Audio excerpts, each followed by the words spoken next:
പിതാവിന്റെയും പുത്രന്റെയും പരിശുദ്ധാത്മാവിന്റെയും നാമത്തിൽ ആമേൻ. പ്രിയപ്പെട്ടവർ, ഇന്ന് മാർച്ച് 16 തിങ്കള് അമ്മേ പരിശുദ്ധ അമ്മേ, അമ്മേ പരിശുദ്ധമേ, ദൈവമാതാവേ, കൃപാസനത്തിലൂടെ ഞങ്ങൾക്കും ഞങ്ങളുടെ ദേശത്തിനും അമ്മ മധ്യസ്ഥം തേടി തന്ന എല്ലാ അനുഗ്രഹങ്ങൾക്കും കൃപകൾക്കും ഞങ്ങളിപ്പോൾ ഹൃദയം നിറഞ്ഞ നന്ദി പറയുന്നു. അമ്മേ പരിശുദ്ധമേ, ദൈവമാതാവേ, 2004 ഡിസംബർ 7 ഉച്ചകഴിഞ്ഞ് 2:30 കൃപാസനത്തിൽ സംഭവിച്ച അമ്മയുടെ പ്രത്യക്ഷപ്പെടലിനെ കുറിച്ച് തിരുസഭയ്ക്ക് സമർപ്പിച്ചിരിക്കുന്ന പഠനരേഖകളുടെ മേൽ സഭാത്മകമായ പഠനം ആരംഭിക്കുവാൻ ഞങ്ങൾ പ്രാർത്ഥിക്കുന്നു.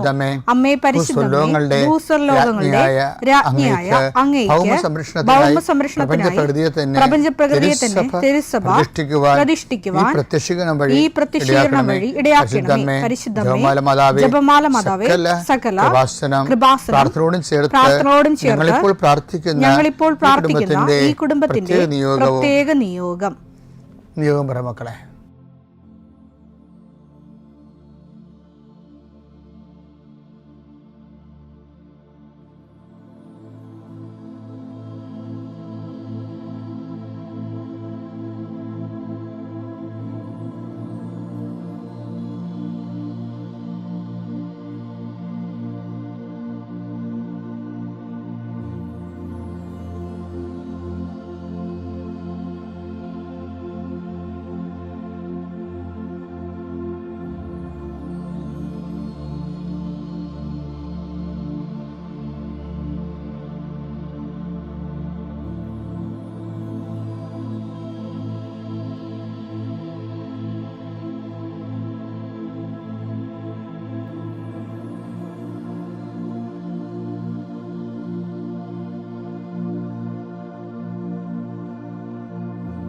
അമ്മയുടെ പ്രത്യക്ഷീകരണത്തിന്റെ ഈ അനുഗ്രഹവേളയിൽ ഞങ്ങൾക്ക് സാധിച്ചു തരുവാൻ കനിയണമേ. ആമേൻ. വിശ്വാസ പ്രമാണം. സർവശക്തനായ പിതാവും ആകാശത്തിന്റെയും ഭൂമിയുടെയും സൃഷ്ടാവുമായ ദൈവത്തിൽ ഞാൻ വിശ്വസിക്കുന്നു. അവിടുത്തെ ഏകപുത്രനും ഞങ്ങളുടെ കർത്താവുമായ ഈശോമിശിഹായിലും ഞാൻ വിശ്വസിക്കുന്നു.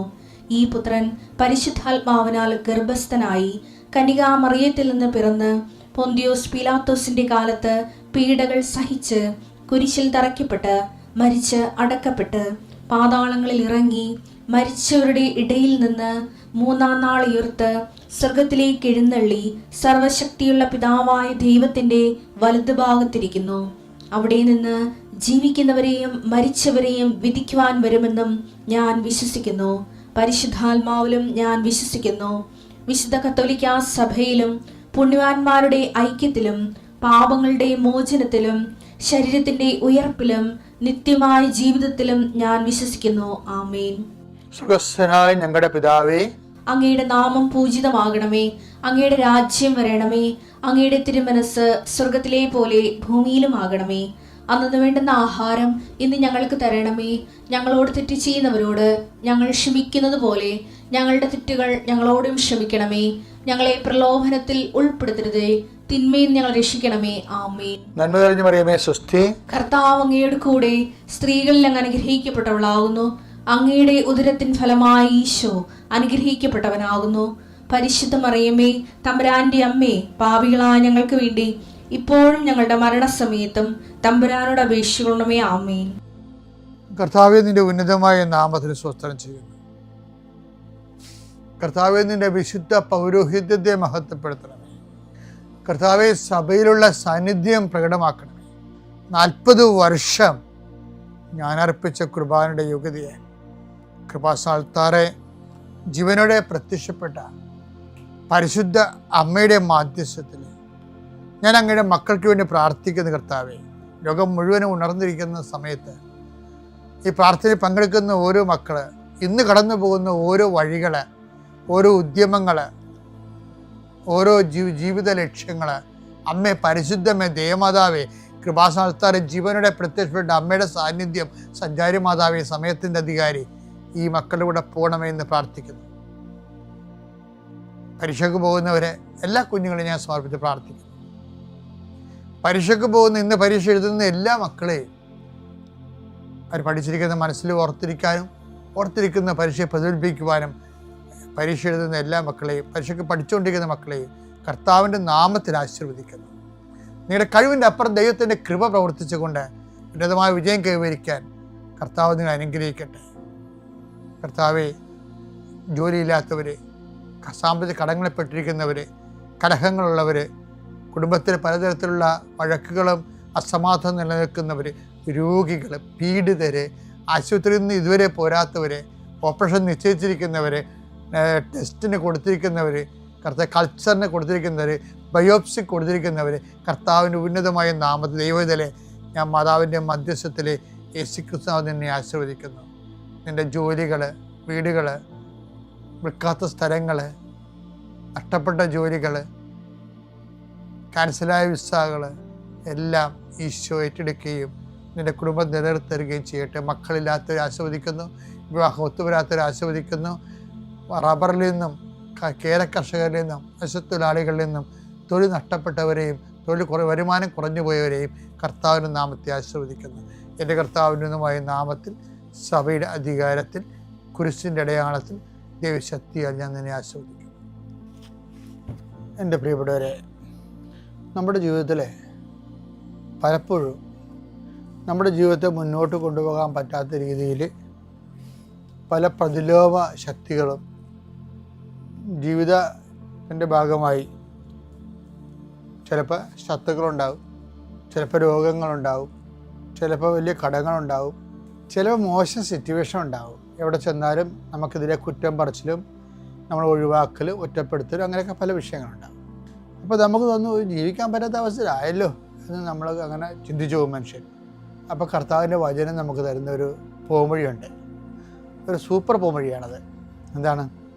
സങ്കീർത്തനം 110:1. കർത്താവ് എൻ്റെ കർത്താവിനോട് അരുൾ ചെയ്തു, ഞാൻ നിന്റെ ശത്രുക്കളെ നിന്റെ പാദപീഠമാക്കുവോളം നീ എൻ്റെ വലതുഭാഗത്തിരിക്കുക. അത് എനിക്ക് ഭയങ്കര എന്നെ വല്ലാത്ത സ്വാധീനിച്ചിട്ടുള്ളൊരു വചനമാണത്. കാര്യം ജീവിതം ഇങ്ങനെ ഇന്നിപ്പം കൃപാസനം വളരെയേറെ കൃപയിലും വളരെ സന്തോഷത്തിലൊക്കെ പോകുന്നൊരു കാലഘട്ടം. പക്ഷെ ഇതിന് കയ്പിൻ്റെ വല്ലാത്തൊരു മുള്ളിൽ കൂടി നടന്നിട്ടുള്ള സർവ് ചെയ്യാൻ പറ്റുമോ ഇല്ലയോ എന്ന് അകത്തും പുറത്തും പ്രശ്നം ഉണ്ടായിരുന്നൊരു കാലഘട്ടത്തുണ്ട്. ആ കാലഘട്ടത്താണ് ഞങ്ങൾ അഖണ്ഡ ജപമാലയൊക്കെ അമ്മ എടുത്ത് കയ്യിൽ തന്നത്. മകനെ, ഇത് ചൊല്ലിക്കൊണ്ടിരുന്നാൽ മതി, നീ ഇനി വേറെ ആവശ്യമില്ലാത്ത കാര്യങ്ങളെക്കുറിച്ച് തലയിടുകയോ അഭിപ്രായം പറയുകയോ വിഷമിക്കുകയോ കിടന്നുറക്കമില്ലായിരിക്കുകയോ ചെയ്യരുത്. അപ്പോൾ ഞങ്ങൾ എന്ത് ചെയ്ത് പ്രാർത്ഥനയുടെ ദൈർഘ്യങ്ങൾ കൂട്ടി. അത് ഞങ്ങൾ കൂട്ടിയതല്ല, അമ്മ തക്ക സമയത്ത് തന്നതാണ്. ഒരു കൊല്ലം മുഴുവനും 2003 തൊട്ട് 2004 വരെ ഒരു കൊല്ലം മുഴുവനും രാത്രിയും പകലും ഇമവെട്ടാതെ ജപമാല ചൊല്ലിക്കൊണ്ടേയിരുന്നു. അപ്പം ഞാൻ ഇടവകയിലായിരുന്നു ഞാനന്ന്. ഞാൻ കൃപാസനത്തിൽ വരും പോകും, ഇങ്ങനെ വന്നും പോയി നിൽക്കുന്നു. അപ്പോൾ ഇവിടെ അത് അണമുറിയാതെ നടന്നുകൊണ്ടിരിക്കണം. അപ്പോൾ എന്ത് പറ്റി? അവസാന വിഷയമായപ്പോൾ അമ്മ, അതിൻ്റെ അവസാനത്തിലാണ് അമ്മ പ്രത്യക്ഷപ്പെടുന്നത്. അതൊരു 2004 ഒക്ടോബർ മാസം 25-ാം തീയതിയാണത് തീരണത്. പിന്നെ ഉടനെ 2004 ഡിസംബർ 7 അമ്മ പ്രത്യക്ഷപ്പെടും. അപ്പോൾ ഇതിൻ്റെ വിഷയം വെച്ചാൽ ചില സമയത്ത് ഇതുപോലെ കലുഷിതമായ അന്ന് how to move, how to survive എന്നതിനെക്കുറിച്ച് എനിക്ക് ഭയങ്കര ആശയക്കുഴപ്പങ്ങളുണ്ടായിരുന്നൊരു കാലഘട്ടമാണത്. കാര്യം കടലോരത്തിലെ ജോലി കഴിഞ്ഞ് ശുശ്രൂഷ കഴിഞ്ഞ് തിരികെയും ചെയ്തു. കൂടെ ഉണ്ടായിരുന്ന 13 പ്രവർത്തകരും പോയി. അന്നുണ്ടായിരുന്ന സ്ഥലങ്ങളും എല്ലാ കാര്യങ്ങളും രൂപതയെ ഏൽപ്പിക്കുകയും ചെയ്തു. പിന്നെ സ്വാസ്ഥ്യമില്ല, ആളുമില്ലാത്ത രീതിയിലായി. പക്ഷേ ശുശ്രൂഷ ചെയ്യാൻ മാതാവ് ശക്തമായി നിർബന്ധിക്കുകയും ചെയ്യുന്നുണ്ട്. അപ്പോൾ അതാണ് വിഷയം. ആസ്തിയില്ല, ആളുമില്ല. നമുക്ക് എന്തെങ്കിലും പ്രവർത്തിക്കണമെങ്കിൽ ആസ്തിയും ആളൊക്കെ വേണ്ടേ? അത് രണ്ടും ഇല്ല. പിന്നെ ഞാനാണെങ്കിൽ വലിയൊരു ഇടവക, 1000-800 വീട്ടുകാരുടെ ഇടവകയിൽ വികാരിയുമായി. എനിക്ക് അസ്റ്റൻറ്റും ഇല്ല. അപ്പോൾ ആവശ്യത്തിന് കല്യാണവും മരണം ഭേദപാടവും സംഘടനകളും എല്ലാം അതിൻ്റെ വഴി എങ്ങനെ നടക്കും? അതെല്ലാം ഒറ്റയ്ക്ക് ചെയ്യണം. അതിൻ്റെ ഇടയ്ക്കാണ് ഈ വിഷയം ചെയ്യണത്. ചില സമയത്ത് നമ്മൾ വിഷമിച്ചു പോകും ശരിക്കും. എന്നാലും നമ്മൾ ദൈവം ആ സമയത്ത് ആ പള്ളിയിലിരിക്കുമ്പോഴാണ് ആദ്യമായിട്ടൊരു മനുഷ്യൻ കൊണ്ടുവന്ന്. ഞാനൊരു ദിവസം പള്ളിയെ അതിക്ക് ഒരു സന്ധ്യയ്ക്ക് ഇതുപോലെ വർക്കെല്ലാം കഴിഞ്ഞ് തലയും കറങ്ങി വരുമ്പോഴുണ്ട് എൻ്റെ പള്ളിയുടെ വാതിക്ക് ഞാൻ അവിടെ ചാർജ് എടുക്കാൻ ചെല്ലുമ്പോഴുണ്ടല്ലോ, ഇത് ആലപ്പുഴ 8 കിലോമീറ്റർ തെക്ക് പടിഞ്ഞാറ് പള്ളി, പാടക്കൽ പള്ളി. ഞാനവിടെ ചെല്ലുമ്പോൾ ആദ്യമേ ചെയ്തത് എന്താ വെച്ച് കഴിഞ്ഞാൽ, ഞാൻ പോകുന്ന പള്ളിയിൽ നിന്ന് അതേ തൈക്കപ്പള്ളിയിൽ നിന്ന് അങ്ങോട്ട് പോകണത്, ചേർത്തല്ല തൈക്കപ്പള്ളി. അപ്പോൾ അവിടെ ഒരു 5-6 കൊല്ലം അവിടെ വർക്ക് ചെയ്തിട്ടുണ്ട്. അപ്പോൾ ആ വർക്ക് ചെയ്ത് ട്രാൻസ്ഫർ ആയപ്പോൾ നാട്ടുകാർ, അവിടെ കമ്മിറ്റിക്കാർ ചോദിച്ച്, അച്ഛന് എന്താണ് ആവശ്യം, അച്ഛൻ എന്താണ് ഇല്ലാത്തതെന്ന് എന്നോട് ചോദിച്ചു. അച്ഛന് എന്താണ് ആവശ്യം, അച്ഛന് എന്താണ് ഇല്ലാത്തതെന്ന് അവരെന്നോട് ചോദിച്ചു. അപ്പോൾ ഞാൻ പറഞ്ഞ്, എനിക്ക് മാതാവിൻ്റെ ഒരു വലിയ പടം വേണം, അതേ ചോദിച്ചോളൂ. അല്ലാതെ ഫ്രിഡ്ജ്, TV, അന്ന് TVക്കൊക്കെ ഭയങ്കര ഡിമാൻഡുള്ള സമയമാണ്, ഒന്നും ചോദിച്ചില്ല. ഞാൻ പറഞ്ഞു, എനിക്ക് മാതാവിൻ്റെ ഒരു പടം വേണം. അപ്പോൾ ഞാൻ മാതാവിൻ്റെ പടം കാണിച്ചു കൊടുത്തവർക്ക്, മജ്ജ് ഗോറയിലെ മാതാവ്. അപ്പോൾ ആ പടം കാണിച്ചു കൊടുത്തപ്പോൾ ആ പടം അവർ എറണാകുളത്ത് പോയി വലിയ പടം വാങ്ങിച്ചു കൊണ്ടുവന്ന്, അന്ന് ഇതുപോലെ ഫ്ലക്സിലൊക്കെ വലുതാക്കാൻ പറ്റത്തില്ലായിരുന്നു. പടം ഫോട്ടോ ഇത് പാടായിരുന്നു, അത് ഞാൻ പറഞ്ഞ ഒരു സൈസ് എടുക്കാൻ. ആ സൈസിലെടുത്തിട്ട് അത് ഫ്രെയിം ചെയ്ത് കൊണ്ടുവന്ന് എനിക്ക് തന്നു. ഞാൻ ആ പടം എൻ്റെ കാറിൽ വെച്ച് ആൾക്കാരുടെ കൂടെ പോയിട്ട് ഈ വാടകപ്പള്ളി ചെന്നിട്ട് ആദ്യം എൻ്റെ പൂമുഖത്ത് മാതാവിനെ പ്രതിഷ്ഠിച്ച് വെച്ചു. എന്നിട്ടാണ് ഞാൻ അകത്ത് കയറണത്. അതിൻ്റെ അകത്ത് അതായത്, ഞാൻ നിൻ്റെ ശത്രുക്കളെ നിൻ്റെ വലതുഭാഗത്ത് നിൻ്റെ കാൽച്ചുവട്ടിൽ ആക്കുന്നവരെ നീ എൻ്റെ വലതുഭാഗത്തിരിക്കാൻ പറയും. അത് കറക്റ്റാണ്. ഞാൻ സമയമില്ലാത്തതുകൊണ്ട് തൽക്കാലം ഇത്തിരി ചുരുക്കുകയാണ്. അതിനുശേഷമാണ് കൃപാസനത്തിൻ്റെ 2ാം ഘട്ടം തുടങ്ങുന്നത്. അതാണ് നമ്മൾ ഇന്ന് കാണുന്ന അവസ്ഥയിലെത്തിയിരിക്കുന്നത്. അപ്പോൾ ഇതിനൊരു 0- പോയിൻ്റ് ഉണ്ടായിരുന്നു. അന്ന് കൂടെ ഉണ്ടായിരുന്നത് അമ്മയിലുള്ള വിശ്വാസവും നീണ്ട ജപമാലകളുമാണ്. ഇന്ന് സഭയ്ക്ക് എന്താ സംഭവിച്ചതെന്ന് ചോദിച്ചു കഴിഞ്ഞാൽ, സഭ ഒരിക്കലും എനിക്ക് മനസ്സിലായത്, സഭയിൽ 50 കൊല്ലമായി ഞാനിപ്പോൾ ജീവിക്കണം, 10 കൊല്ലം സെമിനാരിൽ, 40 കൊല്ലം ശുശ്രൂഷയിലും. എനിക്ക് മനസ്സിലായിരിക്കണത്, സഭ ക്രൈസിസ് ടൈമിനെ ഒരിക്കലും പ്രാർത്ഥന ചുരുക്കരുത്. ക്രൈസിസ് ടൈമിലെന്ന് വെച്ച് കഴിഞ്ഞാൽ, നമ്മുടെ ക്രൈസിസ് ടൈമിൽ ഇപ്പോൾ ചില ആൾക്കാർ കർണക്കൊന്ത ചൊല്ലിയിട്ട് ജപമാല ഒഴിവാക്കില്ലേ, ആ കുടുംബങ്ങൾക്ക് ഭയങ്കരമായ ഞെരുക്കമായിരിക്കും. എന്താ വെച്ച് കഴിഞ്ഞാൽ, അവരുടെ ഉള്ള ആംബിയർ പോയി. കർണക്കൊന്ത സഭയുടെ കൊന്തയാണ്, പക്ഷേ അതിനൊരിക്കലും ജപമാലയെ കുടുംബപ്രാർത്ഥന സബ്സ്റ്റിറ്റ്യൂട്ട് ചെയ്യരുത്. കർണക്കൊന്ത കുടുംബപ്രാർത്ഥനയാണെന്ന് സഭ ഒരിക്കലും പറഞ്ഞിട്ടുമില്ല. അതൊരു പ്രൈവറ്റ് ഡിവോഷനാണ്. മറ്റത് കുടുംബപ്രാർത്ഥനയുടെ ഭാഗമായിട്ട് നമ്മൾ ചെല്ലണതാണ്. അത് ഉടനെ ജപമാല എടുത്തിട്ട്, അപ്പം ഞങ്ങളെന്താ ചെയ്തത്, ഞങ്ങളുടെ ഒരു ക്രൈസിസ് ടൈമിൽ ജപമാല പോരെന്ന് അമ്മ എന്നോട് പറഞ്ഞു. അങ്ങനെയാണ് ഞാൻ വരുമ്പോൾ ഞാൻ പ്രതിഷ്ഠിച്ച മാതാവിൻ്റെ ആ കടലപ്പടിയിൽ, ആ മാതാവ് ഫസ്കയിൽ 1000 മണി ജപമാല കിടക്കണം. അത്ഭുതമായിട്ട് കിടന്നൊന്നുമല്ല. സീവറെന്ന് പറഞ്ഞൊരു സഹോദരൻ എന്നെ കാണാൻ വന്നപ്പോൾ ഏതോ ഒരു ധ്യാന കേന്ദ്രത്തിൽ പോയി പ്രാർത്ഥിച്ചപ്പോൾ അവിടെ അത് സ്വീകരിക്കത്തില്ലെന്ന് പറഞ്ഞു. ഒരു ബ്രദറിൽ നിന്ന് പ്രാർത്ഥിച്ച ബേവിച്ചൻ ശാന്തംപാറ, ആ ധ്യാന കേന്ദ്രത്തിൽ ഇരുന്ന് അദ്ദേഹം പ്രാർത്ഥിച്ചപ്പോൾ അവിടെ അത് സ്വീകരിക്കത്തില്ല എന്ന് പറഞ്ഞുകൊണ്ട് റിജക്റ്റാക്കി, അദ്ദേഹത്തെ പറഞ്ഞു വിട്ടു അവിടെ നിന്ന്. അപ്പോൾ അദ്ദേഹമാണ് ഈ ജപമാല കൊടുത്തത്. അദ്ദേഹം എന്നെ കൊണ്ടുവന്ന് തരാൻ വേണ്ടി അമ്മ പറഞ്ഞു. എൻ്റെ അടുത്തപ്പോൾ ഞാനില്ല, ഞാൻ വരുമ്പോൾ കിടക്കണത് ആളുമില്ല, ജപമാല കിടപ്പുണ്ട്. ഞാൻ അവിടെ എടുത്ത ജപമാല പിറ്റേ ദിവസം ഒരു ആത്മഹത്യ നടന്ന് എൻ്റെ ഇടവക. അപ്പോൾ എനിക്ക് ഭയങ്കര സങ്കടമായി. എന്നെ പരിചയമുള്ളതല്ല, വേറെ ഒരു ഇടവകയിൽ നിന്ന് ആ ബന്ധു വീട്ടിൽ വന്ന് അവിടെ അടുക്കളയ്ക്ക് ഒരു ആത്മഹത്യ ചെയ്തതാണ്. അപ്പം ഞാൻ പോയി ആ അടുക്കളയിൽ ചിലപ്പോൾ ഇയാൾ തൂങ്ങി നിൽക്കുകയാണ്. പിന്നെ ഞാൻ പോലീസ് വരണവരെ അവരെ സഹായിച്ച് അവിടെ നിന്ന് പോലീസ് വന്ന് ബോഡിയും കൊണ്ട് പോയി, മാസ്റ്റർ കഴിഞ്ഞു. അതിനുശേഷം പിന്നെ ഞാൻ വന്ന് പള്ളിയിലേക്ക് നടന്നു വരിക റോഡിൽ കൂടി. അപ്പോൾ മാതാവിൻ്റെ കുരിശടിയാണ് വാതിക്കൽ. ഞാൻ അവിടെ വന്നപ്പോൾ ഗംഭീര മഴ വന്നു. ഗംഭീര മഴ മുഴുവനും 1 മണിക്കൂർ പെയ്യണ മഴ മുഴുവനും ഗംഭീര മഴ. ഞാൻ അതിൻ്റെ അകത്ത് കുരിശടിയത്ത് ഇരുന്ന് ജപമാലയില്ല ചെയ്യണം ആ മഴയത്ത് മുഴുവനും. മഴ കഴിഞ്ഞ് ഞാൻ പുറകോട്ട് നോക്കിയപ്പോൾ വേറെ ഒരു ചേട്ടൻ നിൽക്കണം, പരിചയമുള്ളതാണ്, ജോൺ ചേട്ടൻ എന്ന് പറയും, കുളമ്പുകാട്. അദ്ദേഹം ഇപ്പോൾ അവിടെ ആ നാട്ടിലില്ല, ഇപ്പോൾ വേറെ വെള്ളാടക്ക് പോയി. അദ്ദേഹത്തിനെ കണ്ടപ്പോൾ ഞാൻ ചോദിച്ചു, ചേട്ടാ എന്ത് വിശേഷം, ഇപ്പോൾ ഒന്ന് ചേട്ടാ, ഞാൻ അറിഞ്ഞില്ല ഇങ്ങനെ വന്നത്. അപ്പോൾ ഞാൻ അച്ഛാ ഞാൻ ധ്യാനം കഴിഞ്ഞ് വരികയാണ് എന്നിട്ട് പറഞ്ഞ് അദ്ദേഹം എന്നിട്ട് ഞാൻ പറഞ്ഞ്, ഒരു ജപമാല വന്നിട്ടുണ്ട്, ഇത് നീണ്ടതാണെന്നേ ഉള്ളൂ, നമുക്കൊന്ന് ചെല്ലാൻ പറ്റുമെങ്കിൽ നല്ലതായിരുന്നു. നമുക്ക് ചെല്ലാമല്ലോ അച്ഛാ.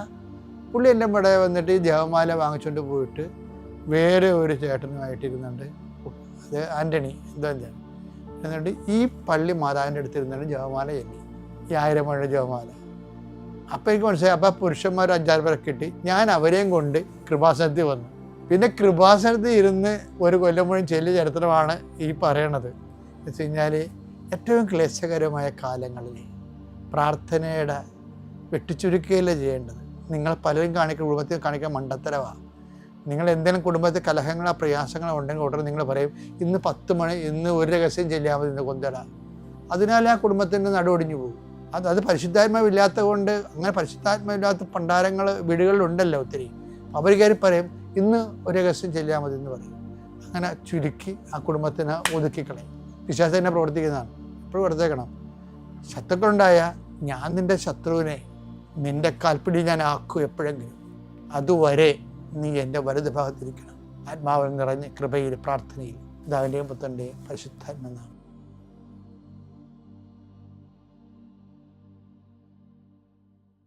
അത്യപൂർവ ദൈവാനുഭവങ്ങൾ ഇനി നിങ്ങൾക്കും സ്വന്തം. ഈ യൂട്യൂബ് ചാനൽ ഇതുവരെ സബ്സ്ക്രൈബ് ചെയ്തിട്ടില്ലെങ്കിൽ ഇപ്പോൾ തന്നെ സബ്സ്ക്രൈബ് ചെയ്യുക. ഈ വീഡിയോ ഇപ്പോൾ തന്നെ നിങ്ങളുടെ സുഹൃത്തുക്കൾക്ക് ഷെയർ ചെയ്തുകൊണ്ട് കർത്താവിൻ്റെ പ്രേക്ഷിതരാകുക.